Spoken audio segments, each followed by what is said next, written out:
Blue Springs State Park, a place where clear water, wildlife, and Florida sunshine all collide. In the warmer months, snorkelers, kayakers, and tubers float lazily through the blue-green water. But in the winter, everything changes. The crowds come for one reason, to see the manatees that migrate here for the warm 72-degree spring water. And that's why me and my family went in February, to see these gentle aquatic creatures in an idyllic blue oasis. On some cool days, there are hundreds of manatees in the spring run that extends from the St. John River in Orange City, Florida. In this video, I will tell you all about our memorable visit.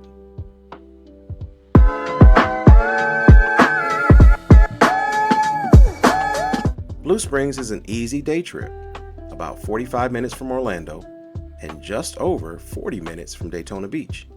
When we arrived around 11, the line of cars told us everything. We probably should have got up a little earlier. At the entrance, it's a $6 per vehicle fee, and today the sign said there were 199 manatees that were spotted. On the drive in, we pulled over to watch a Florida armadillo hustling across the road. I didn't realize that they could move that fast. We checked the park map and headed toward the spring run. As we walked the path, we could see ripples on the water. Manatees were surfacing for air just out of sight. We stopped at the informational gazebo where the park tracks and provides information about the tagging and the studies that they've done for these gentle giants. Then we reached the first observation pier.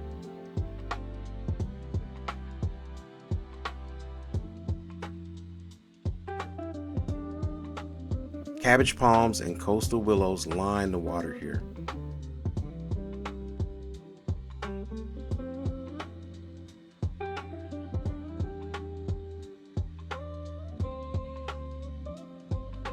And near the shore, tilapia had dug circular nests in the sand, preparing to lay eggs.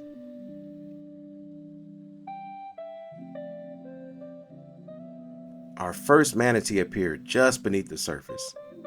This was a quiet and peaceful moment.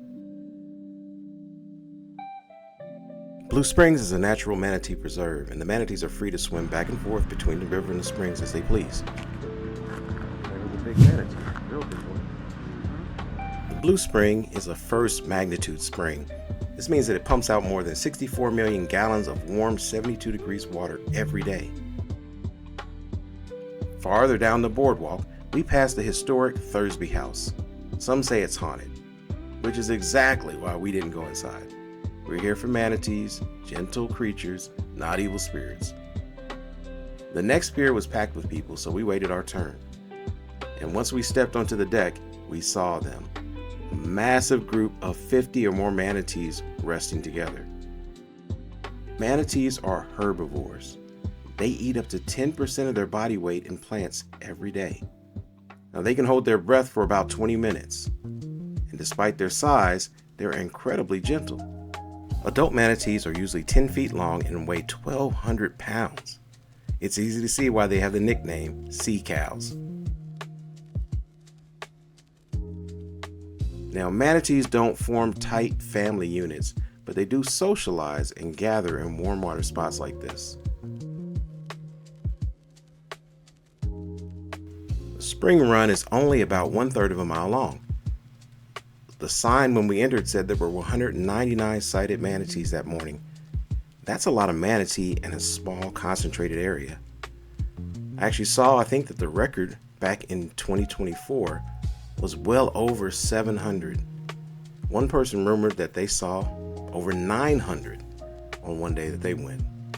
It's an amazing thing to see manatee in their natural habitat.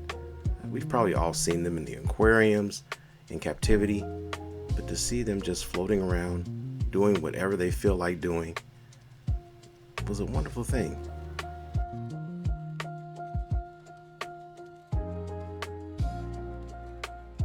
We continue down to the next pier in the platform, and I believe there are 4 similar observation points. As we moved farther from the river, the water became clearer. This is where the true blue in Blue Springs shows itself.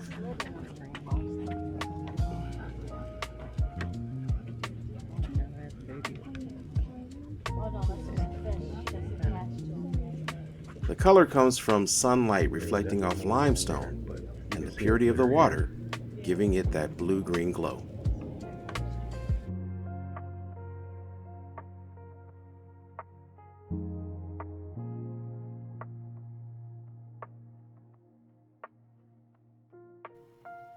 Where the manatees huddle up, if you notice just closer towards the shore, there's a bit of a drop-off underground that leads to an entrance of a blue spring cavern. The spring cavern plunges 65 feet deep. Many people come and explore this area in the summer. People can snorkel, swim, but in the wintertime, this area completely belongs to the manatees. When the weather warms up, most of them head back into the St. Johns River and beyond. The manatees' migration usually lasts just a couple months, anywhere from early February into the beginning of March is the best time to see them. We had an unseasonably cold winter this year. It hit the whole entire eastern side of the United States, and so I can imagine that on some days there had to have been probably more than 500-600 manatees all at one time here. It would have been wonderful to see. It was very cold to be out here though. On the day that we made this visit, the temperatures were in the upper 50s, and it was cool enough for the water in the river to be below 70 degrees so that some of the manatee made their way over into the spring. On the other side of the boardwalk, these beautiful willow trees stretch across the water, all the way across the boardwalk, giving the whole area a peaceful, enchanted feel. At the lagoon pier, the metal stairs that lead into the springs are pretty interesting. In the summertime, as we mentioned, or the warmer weather, this is where people swim. They can enter into the river here, bring their tubes and get into the river, float along, or swim. But in winter, it's gated off to protect the manatees. There's no humans allowed in the water. And in this area, surprisingly though, there's no manatees. My assumption is that it's maybe not as warm in this spot. It's closer and warmer to the cavern areas that we saw a little further back. There are some sail-fin catfish cleaning the algae off the steps. Now these catfish are not native to Florida, but they've been brought in. They help keep things clean. They're kind of the janitors of the spring. As we headed back toward the river, we spotted one solitary manatee resting near the bank. Looks like it was having a quiet moment away from the rest of the crowd. The boardwalk leads to the St. Johns River Pier, where you can take a guided river cruise. Tours usually last about 2 hours and cost around $30 to $35 per adult.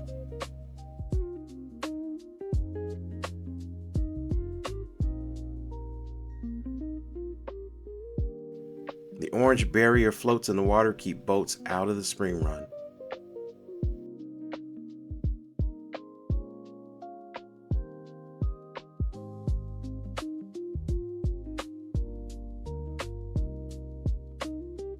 We ended our visit with one last walk across the elevated boardwalk. This was a perfect moment to take in the beauty of this place. If you're visiting Florida in the winter, Blue Springs State Park is absolutely worth the trip. Come early, bring your camera, and spend some time with these gentle giants in their natural habitat. I hope you enjoyed this video. If so, please like the video, subscribe, and leave a comment. It lets YouTube know that this video is interesting to you, and they will be more likely to present it to others who might also find it interesting. Thanks for watching.